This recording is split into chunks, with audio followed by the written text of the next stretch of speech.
जय गुरुजी, शुक्राना गुरुजी, अनंतम अनंतम शुक्राना गुरुजी। ओम नमः शिवाय, शिवजी सदा सहाय। ओम नमः शिवाय, गुरुजी सदा सहाय।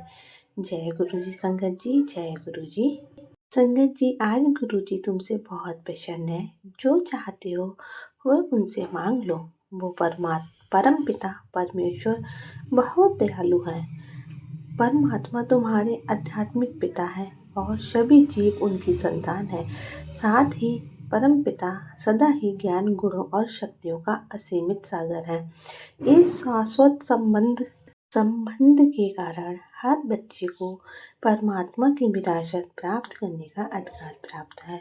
विश्व नाटक में जब परमात्मा विश्व परिवर्तन का कार्य करते हैं, तब वे इस विरासत को अपनी सुंदर रचना मनुष्य को देते हैं।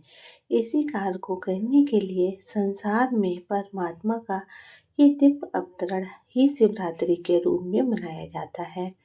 ये कब होता है और वो अपने बच्चों को अपनी विरासत कैसे देते हैं, ये बहुत ही अद्भुत है। मेरे प्यारे संगत जी, परमात्मा दिव्य चेत का एक सर्वोच्च बिंदु है, जो स्वयं सभी मनुष्यों के जन्मों और जीवन पटकथा के ज्ञाता है, जिसमें वो स्वयं मौजूद हैं और उनके साथ ये प्रकृति भी शामिल है। वो सभी गुणों और शक्तियों के सागर हैं। जब तुम्हारे जीवन में घनघोर अंधेरा छा जाता है और दुख के बादल गहरे होने लगते हैं, तब अंत में वो परम शक्ति, जो कि संपूर्ण सृष्टि के पालनहार हैं, वो स्वयं हमारे निकट आते हैं। अपनी उच्च ऊर्जा, संकल्प, वचन और कर्म के माध्यम से परमात्मा तुम्हें आशीर्वाद की विरासत प्राप्त करते हैं। ये वह विरासत है जिससे तुम्हारा संपूर्ण जीवन प्रकाशमय हो जाता है।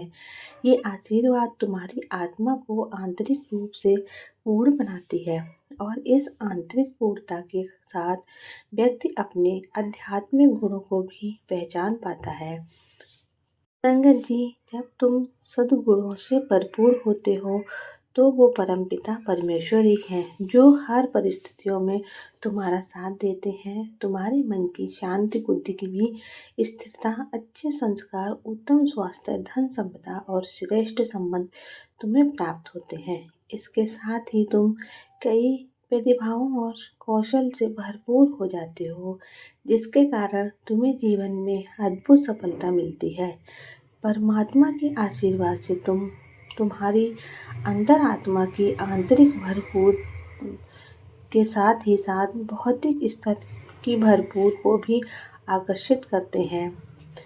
संगत जी, जब तुम उनसे ये प्रश्न करते हो कि क्या मेरा जीवन हमेशा अंधकार में रहेगा या एक नया सवेरा आएगा मेरे जीवन में, तो संगत जी, इसका उत्तर है, जिस प्रकार नया चरण सयुग या स्वर्ण युग कहलाता है, जहाँ मनुष्य पूर्ण शांति और आनंद का अनुभव करता है और पूरी तरह से पवित्र होता है, वही समय आरंभ होगा तुम्हारे जीवन में। किंतु तुम यहाँ पर भटक जाते हो, या तुम गौर से अपने जीवन, मन की स्थिर और आसपास की दुनिया को देखो, तो दुख, अशांति, नफरत और कष्ट दिखाई देते हैं।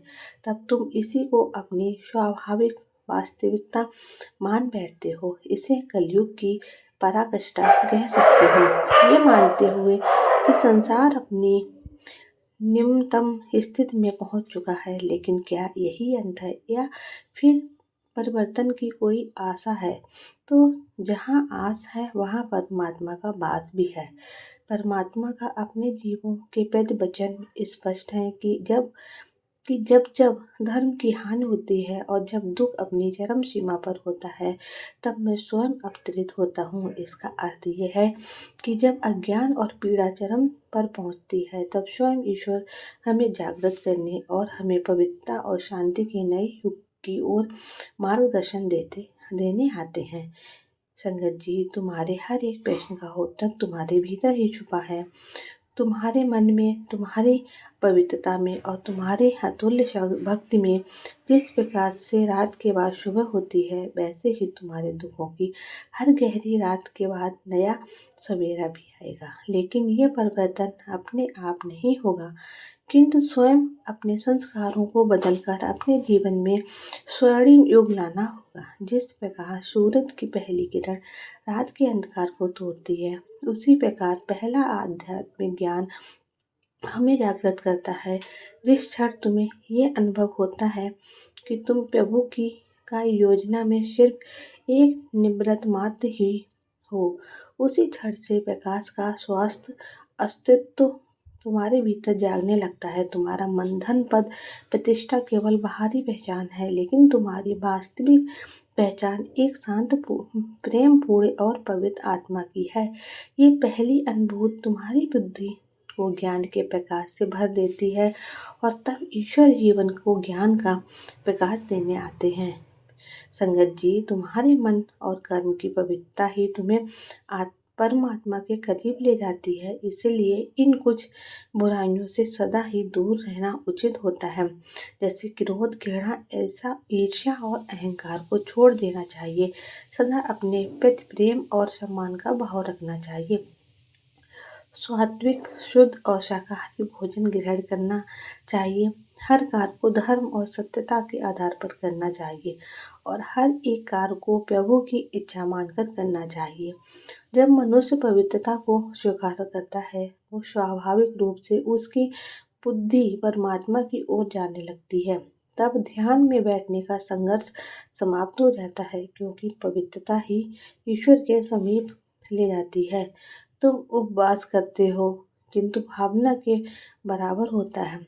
उपवास का अर्थ है निकट और वास का अर्थ है निवास। यानी कि उपवास, सच्चा उपवास ये है कि जीवन अपना मन परमात्मा की याद में लगाएं और संसार इच्छाओं से दूर रहे। जब जीव ईश्वर की संगति में रहता है तो उन्हीं की ऊर्जा के समान शांत, पवित्र और शक्तिशाली बन जाता है।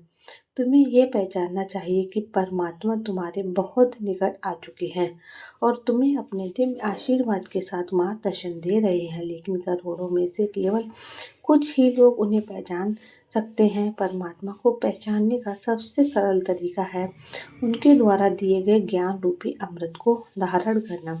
ध्यान और आत्म परिवर्तन के द्वारा अपनी बुद्धि को शुद्ध बनाना, पवित्रता का संकल्प लेकर ईश्वर को याद में रहना। जब तक तुम ऐसा करते हो तो तुम्हारा जागरण एक ही दिन में नहीं बल्कि जीवन भर का हो जाता है। ये परिवर्तन तुम पुराने से नए, अंधकार से प्रकाश और दुख से आनंद की यात्रा है। उसके ज्ञान का स्वीकार कर अपनी बुद्धि को जागृत करें, अपनी कमजोरियों को त्यागें, दिव्य गुणों को अपनाएं, अपने जीवन में स्वर्णिम युग के सृजन करता बने। मेरे प्यारे संगत जी, अब परिवर्तन का समय आ गया है। नया सवेरा तुम्हारा इंतजार कर रहा है। इसे अपनी अंतरात्मा में स्वीकार करो। हमेशा सुखी, स्मृत और संपन्न रहो। प्रभु का आशीर्वाद तुम्हारे साथ है। संदेश के समाप्त होने पर कमेंट में जय गुरु जी, शुक्राना गुरु जी जरूर लिखें। गुरु जी अपने हर एक बच्चे की निकटता को और करीब से महसूस कर सकें। तुम उसी क्षण में उस दिव्य शक्ति से जुड़ाव महसूस करोगे जब जो सदा सुखी रहो, खुश रहो, नियमित आगे बढ़ो, यही तुम्हें आशीर्वाद है। जय गुरु जी, शुक्राना गुरु जी, अनंतम अनंतम शुक्राना गुरु जी। ओम नमः शिवाय। शिव जी सदा सहाय। ओम नमः शिवाय। गुरु जी सदा सहाय।